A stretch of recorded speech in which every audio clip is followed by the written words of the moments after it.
In 1952, former President Fulgencio Batista overthrew the government of Cuba and began a reign of political terror. Numerous political radicals would take up arms against the new regime, including a 25-year-old lawyer from Santiago, Fidel Castro. After his first attempt at rebellion failed, he went into exile in Mexico, where he assembled a force of fellow Cuban exiles along with a smattering of adventurers from across Latin America, and overloaded a motorboat and set sail from Mexico for Cuba to begin his revolution. Fidel originally planned to arrive at their landing site on November 30th, 1956, but between the Granma being overburdened by men and munitions along with bad weather, delayed their arrival by 2 days. This delay would have disastrous consequences for their allies back in Cuba. Frank Pi and Santiago, along with the Revolutionary Directorate in Havana, planned to launch simultaneous attacks to provide Castro cover to land in eastern Cuba, but they were unaware that Fidel was behind schedule. In Santiago, Frank Pi's group launched attacks on the police stations, the Moncada barracks, and the customs house, but they were quickly overpowered. As the Directorate and the Communists saw the Santiago attacks falling apart, they decided to call off their own plans in Havana. And the attack failed in almost every conceivable way. The purpose of the attacks was to provide Castro with cover so he could land his troops unmolested. But since he was behind schedule, he didn't have cover when he finally did land, which made the entire attack a waste. But even worse than that was that the preemptive attack alerted Batista's forces to Castro's imminent arrival, which would have some devastating near-term consequences for Castro's revolt. On December 2nd, the Granma was hit by Cuban artillery and air power, killing most of Fidel's recruits and sinking most of their weapons. The handful of survivors waded their way to shore, evading strafing fire from Batista's air force. When they finally made landfall at Las Coloradas Beach, they were 2 miles south of their planned landing area, with nobody on shore waiting for them. They were quickly discovered by Batista's rural guard, who chased them into the mountains, where Castro and crew eventually lost them. After several days of chasing, it was reported by an American journalist in Cuba that Castro was dead. These reports were repeated by the officers leading the operation against Castro, which led to Batista accepting them as true. And for the next 3 months, Batista continued to assume Fidel was dead, and thus called off the search and withdrew the troops from the Orient province. Castro and crew were able to use this lull to escape deeper into the Sierra Maestra, set up a camp, and familiarize themselves with the terrain, and make contact with Frank Pi and their other allies in the cities. But nobody was going to rally around a movement that was dead, and so Castro had his urban allies begin to spread a rumor that he was in fact alive, and he would use his ties to Cuban newspapers to score a huge media coup. They arranged for an interview with a New York Times journalist, Herbert Matthews, whose articles are treated by most of the literature as being credited with reviving Castro's political careers and turning him into an international celebrity. I will not deny that as I sat with Fidel Castro, his brother Raul, Che Guevara, and others up in the Sierra Maestra on the chilly morning of February 17, 1957, Cleo, the muse of history, touched me with her hand, or whatever she uses. The resulting publicity in the Times gave Castro and his guerrilla band a nationwide and even worldwide fame that, chronologically, was the start of the most fantastic career of any leader the whole course of Latin America's independent history. When Matthews arrived for the interview, Fidel put on a show to make it look like he had way more followers than he actually did. He would have his men sporadically interrupt the interview, giving cryptic messages about their troop movements, which Matthews would studiously jot down. In the interview, Castro would claim that he wasn't anti-American, but he did wish the U.S. would stop selling arms to the Batista regime. Matthews' article on his visit to the Sierra, published on 24th February, immediately made Castro an international figure. The imprecise overestimate of the size of Castro's forces helped attract urban Cubans to his cause. It was supposed that Castro was winning, that Batista's reports could not be any more relied on, and that his side was therefore the right side to be on. The article caused a stir within Batista's government, resorting to them denying the claims and citing their own reports as evidence, and then claiming that the New York Times was conspiring with anti-Batista rebels and terrorists. But then the New York Times published a photo of Herbert Matthews with Fidel Castro taken the day of the interview, at which point the Batista government had no choice but to admit that Castro had evaded them. Even I, influenced by the reports of the General Staff, doubted it. The interview had, in fact, taken place, and its publication was of considerable propaganda value to the rebels. Castro was to begin his era as a legendary figure and end as a monster of terror. What worried Batista about the article more than proving he had been outsmarted by Fidel was that it would give a huge boost of support for him. Recruits, mostly from the middle-class families, would meet with Fidel and his associates in the Sierra Maestra. Others would send money, food, and weapons to support the cause. And you can support the cause that is this channel by contributing at patreon.com/casualhistorian. Patreon is a platform where you can contribute to any kind of creator you want on a monthly basis. And I would like to thank the newest members of the Patreon, Nikhil Mehra, Waffle Stack Studio, and Ramzi Dabag. The support of these and all of my other patrons help keep the channel running when sponsors and the algorithm aren't giving the videos a fair shake. And members of the Patreon get access to a number of perks, such as a patrons-only Discord server, as well as early, ad-free access to uncensored versions of these videos, as well as getting access to the scripts I use to make these videos, as well as to the notes that I use to make those scripts. But at the end of the day, most patrons don't support a creator because of the perks. They do so because they want to help them make more and better content. And the perks are mostly just a way for us creators to show our appreciation. And so, to all of my patrons, past, present, and future, thank you. But for now, let's get back to the history. But more importantly, I would argue, is how US media would influence foreign policy at the time, as explained by the then US ambassador to Cuba. Herbert Matthews served to inflate Castro to world stature and world recognition. Until that time, Castro had been just another bandit in the Orient Mountains of Cuba with a handful of followers who had terrorized the campesinos, that is, the peasants throughout the countryside. I believe that the policies are determined in the lower echelon, and by the time the higher echelon receives them, policies have already been made, and they have to live by them. And this wasn't the lone opinion of a bitter ambassador. Herbert Matthews would center the rest of his career on covering Cuba and singing Castro's praises, while also boasting about how he created the Castro everyone would come to know. In his 1980 book, Without Fear and Favor, the co-founder of the New York Times op-ed page, Harrison Salisbury, would admit that the Times had an outsized influence on US policy, due in large part to their popularity amongst the lower-level staff and middle management at public institutions. In the spring of 1957, the US State Department was looking to replace the outgoing ambassador to Cuba, Arthur Gardner. They initially chose Charles Bolin, the UN ambassador to Moscow, to succeed him in Havana, but instead would send him to Manila. This was most likely done because Bolin would have been less supportive of the State Department's new goals for Cuba. Ambassador Bolin was going to be transferred from Moscow to Havana? That was the plan a few months ago. Then the President and Secretary Dulles decided to send him to Manila. The decision is made that Batista has to go. You must be very careful. This conversation, according to Smith's 1962 memoir, alleges that the State Department was ready to let Batista be ousted from power as early as winter 1957.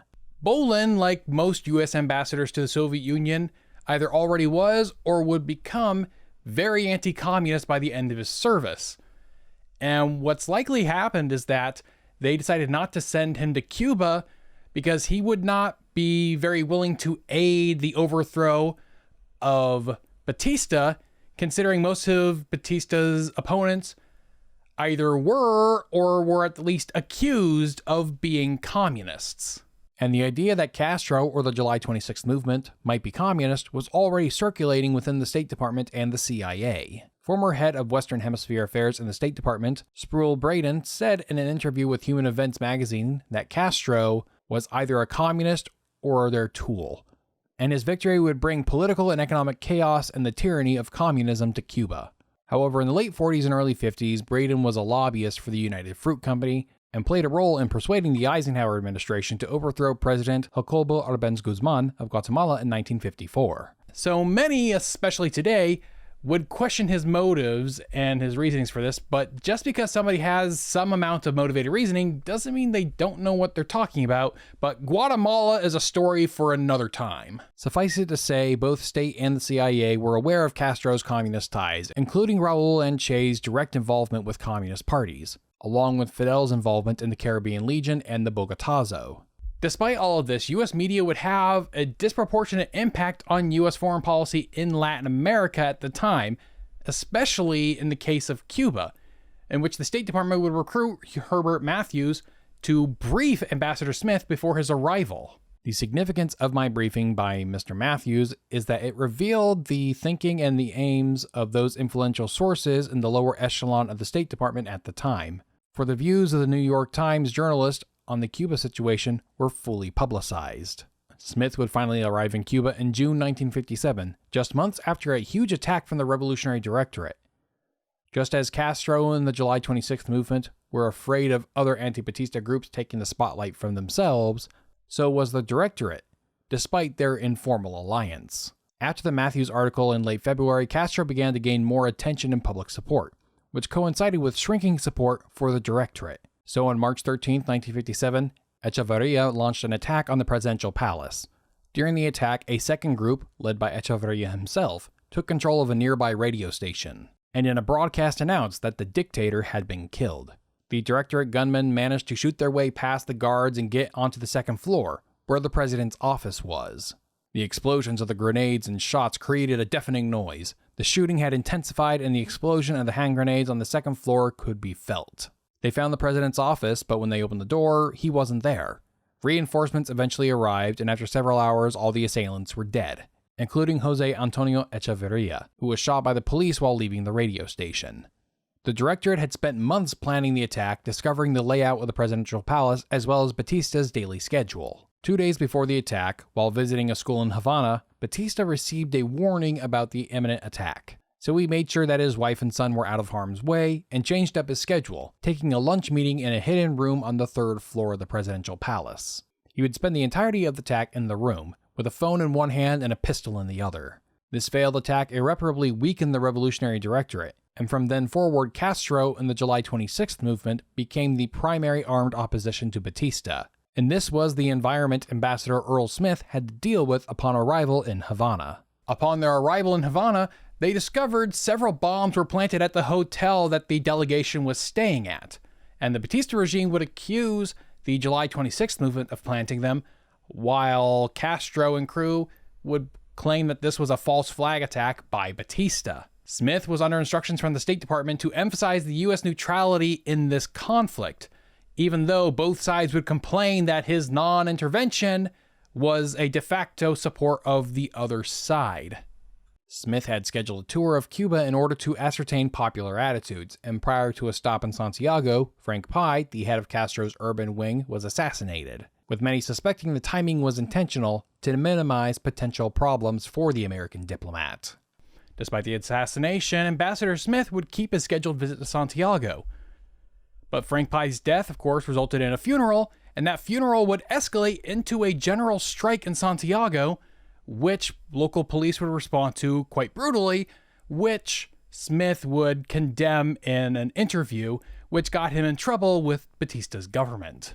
And while Smith was condemning Batista's government, the July 26th movement's actions would get bolder. On September 5th, 1957, an insurrection broke out at the Cuban naval base at Cienfuegos. The July 26th movement had infiltrated the Cuban Navy, and on the day of the attack, they allowed other movement members into the base, gave them weapons, and took a bunch of sailors hostage. The army eventually put the insurrection down, but during the investigation into the attack, they discovered that some of the instigators of the insurrection had been in contact with the CIA, operating out of the U.S. Embassy in Havana. The sailors and soldiers were under the impression that if they had successfully overthrown Batista, that the U.S. would recognize their government. The CIA agent who they'd been in contact with seemed to have been acting alone and claimed that the sailors and soldiers had misinterpreted what he had said. Needless to say, but the CIA agent would be removed from duty and sent back to the U.S. for punishment. But this whole incident made Ambassador Smith more worried about how wide and deep communist infiltration of Cuba and Castro's movement were. I made an intensive study into the background of Fidel Castro. I spent days talking to people who had known him from childhood. It was the unanimous opinion of these people that Fidel was an unstable terrorist. I was careful during this searching and exhaustive study to listen to sound and intelligent Cubans who were anti-Batista. They were outstanding professional men, intellectual leaders, and the clergy. No matter how anti-Batista these people were, they believed Castro would be worse for Cuba than Batista. The fall of 1957 saw the rest of the anti-Batista factions reorganize. The remnants of the Revolutionary Directorate abandoned their assassination campaign and adopted Castro's strategy of setting up a rural insurgency, operating in the Escambray Mountains. President Prio had attempted to send his own invasion force out of Florida, but his vote crashed and Prio was caught and indicted in New York for violating U.S. neutrality laws. These and other leaders would meet in Miami, Florida, coming to an agreement on a post-Batista government, forming the Miami Pact. But Castro refused to support the group, denouncing them as insufficiently revolutionary. And the winter of 1958 would bring the turning point Castro needed to not only defeat Batista, but to ensure he would come out on top. In early 1958, Radio Moscow begins openly supporting Castro, with the CIA internally acknowledging that the rebel leadership had been infiltrated by communists. Despite this, in January 1958, the State Department began advocating that they try to hasten the fall of Batista through the Havana embassy, which Earl Smith refused to endorse. Back in late summer of 1957, the Batista regime had suspended constitutional rights, claiming it would make it easier to capture, arrest, and sentence the terrorists who were planting bombs and assassinating public officials. But the Eisenhower administration had grown uncomfortable with authoritarianism in Latin America, believing it fostered anti-American sentiment. Smith informs his superiors at the State Department that Batista was in negotiations with the legal opposition to arrange for new elections and the restoration of constitutional rights, but that Batista was growing concerned with the U.S. slow-walking the delivery of arms and munitions they had ordered the previous year. In February, Batista agreed to hold new elections, allowing observers from the UN and OAS to observe their legitimacy, and restored constitutional rights. This happened simultaneously with efforts from the Catholic Church in Cuba to arrange a ceasefire between the rebels and Batista, hoping to get the July 26th movement to participate in the election. Batista would appoint opposition politicians to cabinet positions so that the country could be operating under a national unity government until the election. But when Castro refused to accept any peace agreement with Batista, or any government with him present, the cabinet resigned en masse, leading Batista to appoint the foreign minister, Gonzalo Güell, as prime minister. Batista, the strong man, had been willing to mediate, but not Fidel. As a result, Castro became the man of the hour and his prestige grew, while Batista's declined because his willingness to mediate was interpreted as a sign of weakness. Batista tried to create an atmosphere in which at the very least an election would seem fair, which would require the restoration of constitutional rights. But it also meant the destruction of the Castro movement, who was derailing the election by threatening to assassinate or execute anybody who participated, scaring off both candidates and voters. But in March, Batista's government would announce the resuspension of constitutional rights, justifying on the grounds that they needed to go after Castro's terrorism. But this action would result in the U.S. bringing down the hammer that ultimately defeated Batista. On March 14, 1958, the State Department suspended the shipment of arms purchased by the Cuban government. Thanks to his spies in the Cuban embassy in D.C., Castro was informed of this development. The State Department had been pressured into this act by Congressman Adam Powell and Charles Porter. There were many orders that had not yet been delivered, which the Cuban government would cancel, hoping to purchase weapons from other countries such as the Dominican Republic, the United Kingdom, and Italy. Smith would also discourage the State Department from publicly announcing the suspension, fearing it would increase the morale of the rebels. I am impartial as far as the government is concerned to the political opposition. However, there is no individual group ready to take over the government of Cuba. I feel it is incumbent on me to do everything possible within my limits to obtain a peaceful solution. If Batista should abdicate or be overthrown, there unquestionably would be bloodshed, chaos, and vandalism. This would mean the sacrifice of many lives, including many innocent victims. The madness of the crowd or mob psychology is a frightening thing. The Cuban military was not prepared to defeat Castro with their current arsenal, lacking both arms and properly trained soldiers. The suspension of arms sales to Batista coincided with an increase in shipments of arms to the rebels, much of which were coming from the U.S. via Mexico, Venezuela, and Costa Rica. The bad news for Batista was piled on in March, as just 2 days before the U.S. ceased arms shipments, Raul Castro opened a second front in the Sierra Cristal Mountains, with Che Guevara opening a front in the Escambray, where they took control of local villages, established their own governing institutions, and began collecting taxes. The rebels increased the frequency of their attacks, planting bombs in public spaces, setting fire to sugarcane crops, and hijacking commercial aircraft, all in order to demonstrate that Batista couldn't maintain law and order. Batista retaliated against Castro's terror campaign with his own harsh reprisals, with arbitrary arrests and torture, which turned public sentiment, including that of the Cuban middle class, against him. The answer is that it did not defeat Batista's army in any military sense. It succeeded in making Batista destroy himself. Batista's answers to the terror was counter-terror. The orgy of murders, tortures, and brutality sent tremors of fear and horror throughout the entire Cuban people, and especially the middle-class parents of middle-class students. The Eisenhower administration wanted to stay out of the conflict at all costs, but that didn't stop Castro from trying to drag them in. While this civil war was going on, the U.S. still maintained their naval base at Guantanamo Bay, home to 2,500 U.S. Marines along with 2,500 of their relatives. But it's located in the Orient province, which was the heart of Castro's rebellion, and got its water from the nearby water plant at Yateres. And Castro's forces would sporadically tamper with it. Every time the water was tampered with, Batista would send soldiers to protect the plant, but would eventually pull them out to fight somewhere else, thus leading to the rebels attacking it again. In June 1958, Raul Castro issued an order to start kidnapping Americans in order to use them as human shields. And the first victims were off-duty Marines and sailors returning home from leave on June 27th.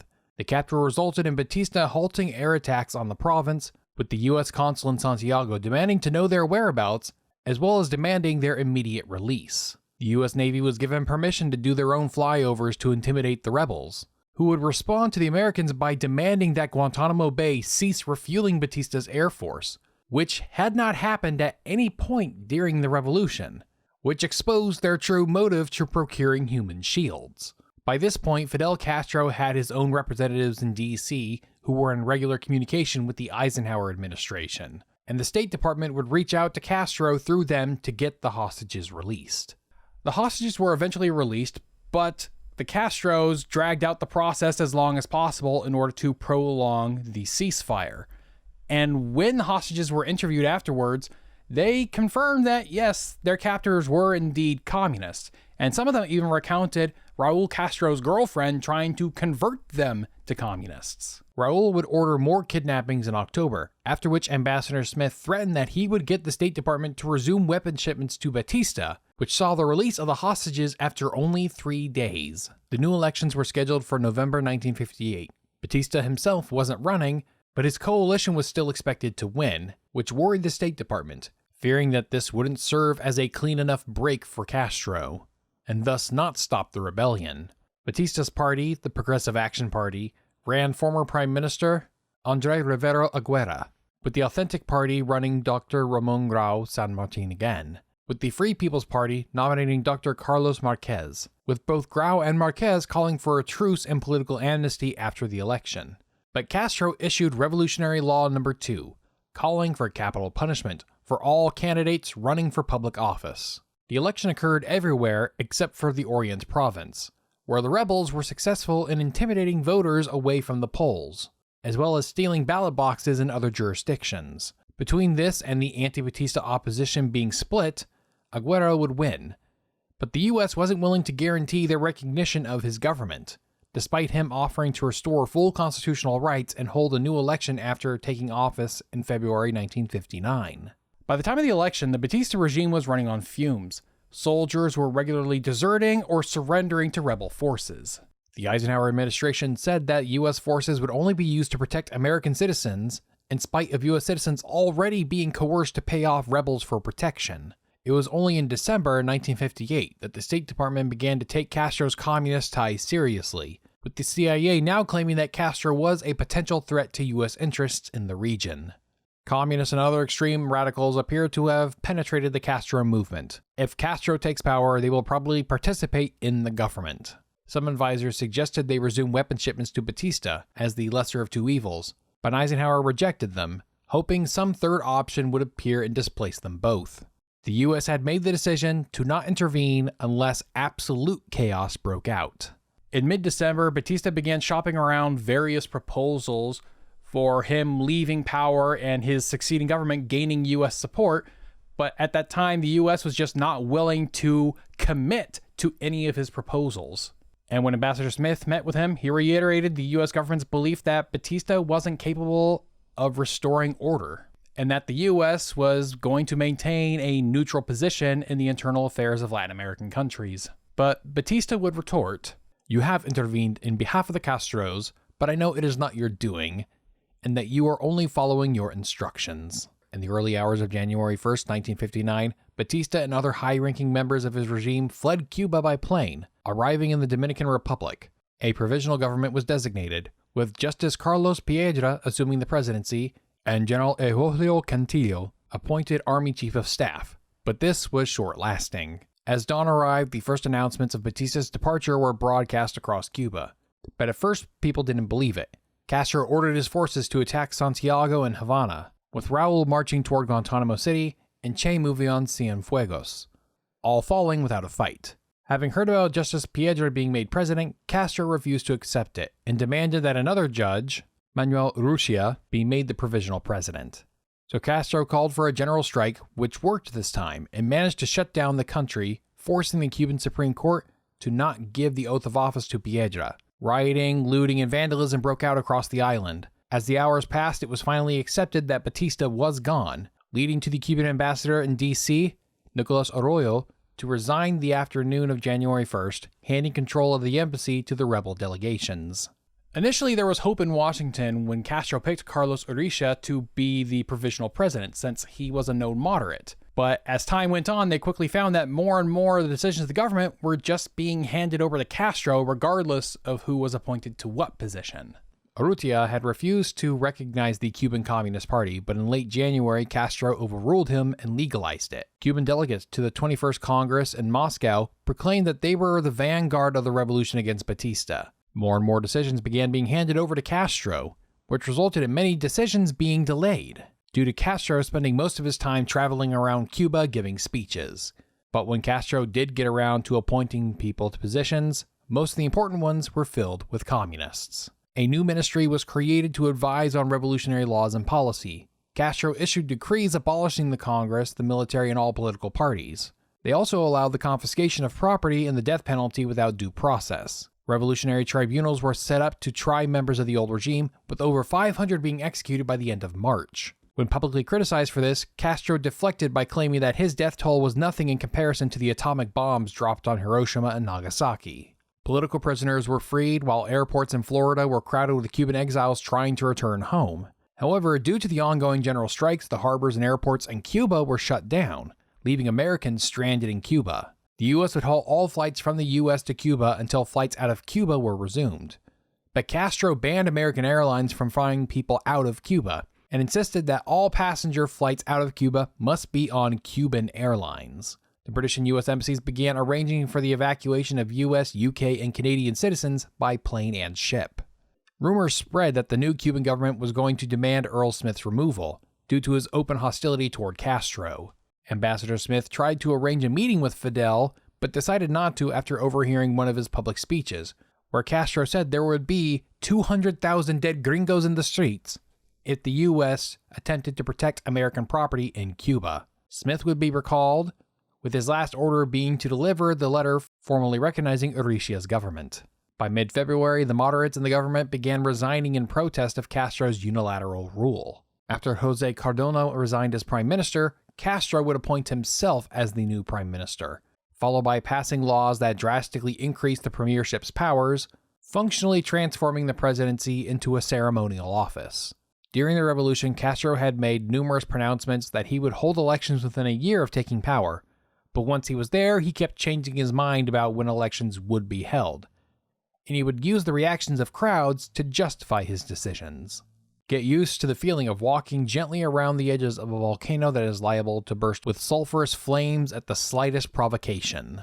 Despite the growing concerns in the U.S. State Department and the CIA, the U.S. media was still in love with Fidel. The National Press Club would invite Castro to speak in April 1957. Castro would be joined by several ministers of his government who were hoping to seek financial assistance to repair Cuba after the revolution, but Fidel would explicitly forbid them from asking the Americans for money. A meeting with Eisenhower was requested, but he refused due to Fidel's increasingly anti-American polemics, as well as his refusal to schedule new elections. Having personally become highly suspicious that Castro was a communist and deeply disgusted at his murderous persecution of his former opponents, I inquired whether we could not refuse him a visa. Advised that under the circumstances this would be unwise, I nevertheless refused to see him. Instead, the administration would have Vice President Nixon meet with Castro, who had been one of the more vocal voices of anti-communism in the administration. In their talk, Nixon pressed the importance of holding free and fair elections to legitimize their government. and to be wary of the communists, to which Castro replied, "You in America should not be talking so much about your fear of what the communists may do in Cuba, or in some other country in Latin America, Asia, or Africa. You should be talking more about your own strengths and the reasons your system is superior to communism or any other kind of dictatorship." Nixon would write a memo about Castro for the administration, saying that he was either incredibly naive about communism or under communist discipline. My own appraisal of Castro as a man is somewhat mixed. The one fact that we can be sure of is that he has those indefinable qualities which make him a leader of men, whatever we may think of him. He is going to be a great factor in the development of Cuba and very possibly in Latin America affairs generally. Eisenhower's memoirs would summarize quite succinctly why Castro would be so difficult for the U.S. to deal with. Fidel Castro was a hero to the masses in many Latin American nations. They saw him as a champion of the downtrodden and the enemy of the privileged who, in most of their countries, controlled both wealth and governments. His crimes and wrongdoing that so repelled the more informed peoples of the continent had little effect on the young, the peons, the underprivileged, and all others who wanted to see the example of revolution followed in their own nations.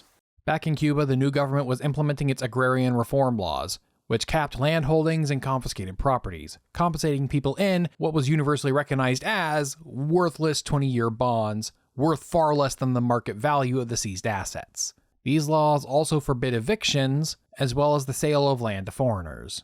The U.S. demanded that the Cuban government compensate American citizens in cash, which Castro refused. These acts intensified the accusations of communism toward Castro, including by his own agricultural minister, who resigned in protest, which was followed by Castro purging the entire cabinet against the wishes of the president, who criticized the growing communist influence over Fidel. But in the summer of 1959, Castro performed a political stunt that forced Urrutia to resign. At this point, Castro was still denying his communist ties, and claiming that he was pioneering a third way between communism and capitalism, completely ignoring the historical context that third wayism is usually a euphemism for fascism. And many Cubans didn't like the direction Castro was taking Cuba, believing that he was betraying the revolution. The most recent waves of exiles fleeing Castro began organizing against him, some flying planes over Cuba and dropping leaflets. But as the accusations of communism grew, support for Castro in Cuba also grew, with many believing that this was a prelude to a Guatemala-style coup. People would boycott anti-communist newspapers, and workers at some newspapers would go on strike in protest of editorial decisions, which led some editors to flee to the U.S. But it wouldn't take long for Castro's third way to start looking like stereotypical communism. In February 1960, Cuba reopened diplomatic relations with the Soviet Union. Premier Nikita Khrushchev sent Deputy Premier Anastas Mikulyan to meet with American businessmen, and while in the hemisphere would visit Fidel in Cuba. On top of reestablishing relations, they also created a trade agreement, with the Soviets agreeing to buy 20% of Cuba's sugar in exchange for oil and capital goods. Castro was no longer sitting on the fence. He was beginning to behave like a full-fledged communist, even though he still didn't call himself one. He was enlisting communists into his government. The Eisenhower administration began to encourage other Latin American countries to open themselves to foreign investment in hopes that improving their economies would raise the average standard of living, thus making it harder for Cuba and the Soviets to export revolution. But due to Fidel's high popularity amongst the poor of Latin America, these governments were afraid of openly condemning or opposing him, which scared off the desired foreign investors. This eventually resulted in the CIA, with strong encouragement from Nixon, to begin recruiting and training Cuban exiles for a potential counter-revolution against Castro. I realized that the time seemed to be rapidly approaching when the United States would probably have to modify its historic reluctance to push officially for political and social changes within the countries to which it was supplying economic help. We would not only have to bring the American nations together in a collective effort to protect the hemisphere from communist imperialism, we would also have to organize the same kind of collective action to end within individual countries traditions of economic injustice by which the rich continue to get richer and the poor poorer. In the summer of 1960, Castro tried to coerce the American-owned oil refineries in Cuba to refine the oil imported from the USSR, but they refused. This resulted in the Cuban government taking over operations of the refineries, to which the US retaliated by cutting its sugar quota purchases. And on August 6th, Castro announced the nationalization of all American property in Cuba, which was followed by the nationalization of all Cuban-owned sugar mills in September. Back in July 1960, Nikita Khrushchev threatened to use rockets to protect Cuba against attacks by the U.S. The administration initially ignored this, but a week later, Allen Dulles told President Eisenhower that a number of large, unidentified packages were delivered to Cuba, and that one of Cuba's military bases had been cut off from public view. The administration began to suspect that the Soviets were planning to place short-range missiles in Cuba, but it couldn't be confirmed. They could, however, see Cuban soldiers being trained on high-grade military equipment from the Eastern Bloc. This was followed by Castro giving a fiery speech at the UN in the fall of 1960, attacking the U.S. On January 3, 1961, the U.S. announced that it would close its embassy in Havana, formally cutting off diplomatic relations with Castro's regime. There is a limit to what the United States in self-respect can endure. That limit has been reached. Despite all of that, John F. Kennedy had been advised by the liberal historian Arthur Schlesinger to take a softer approach to Castro during the 1960 election. I would like to thank Mr. Beat for reading some lines in this video, and if you weren't aware, he has just recently come out with his own video about the Bay of Pigs invasion, which follows up 3 months after I ended my story in this video. So if you want to learn more about that, you can go over to his video, linked down in the description or in the end card. And if you want to learn even more about Cuba's Cold War activities, then I suggest you check out this video I made for armchairhistory.tv, covering Cuba's military adventurism throughout the Cold War. Check out the links in the description, and you can get 50% off your subscription to Armchair History TV by using the code CASUALHISTORIAN. You'll get access to a bunch of videos that I and other history tubers have made that are not available on YouTube. If you're interested in digging more into the topics I covered in this video, my sources, of course, are listed down in the description below, along with the footnotes that correspond with the numbers that have been in the upper right corner of the screen throughout the video. Don't forget to like, share, and subscribe. Thanks for watching, and I will see you next time.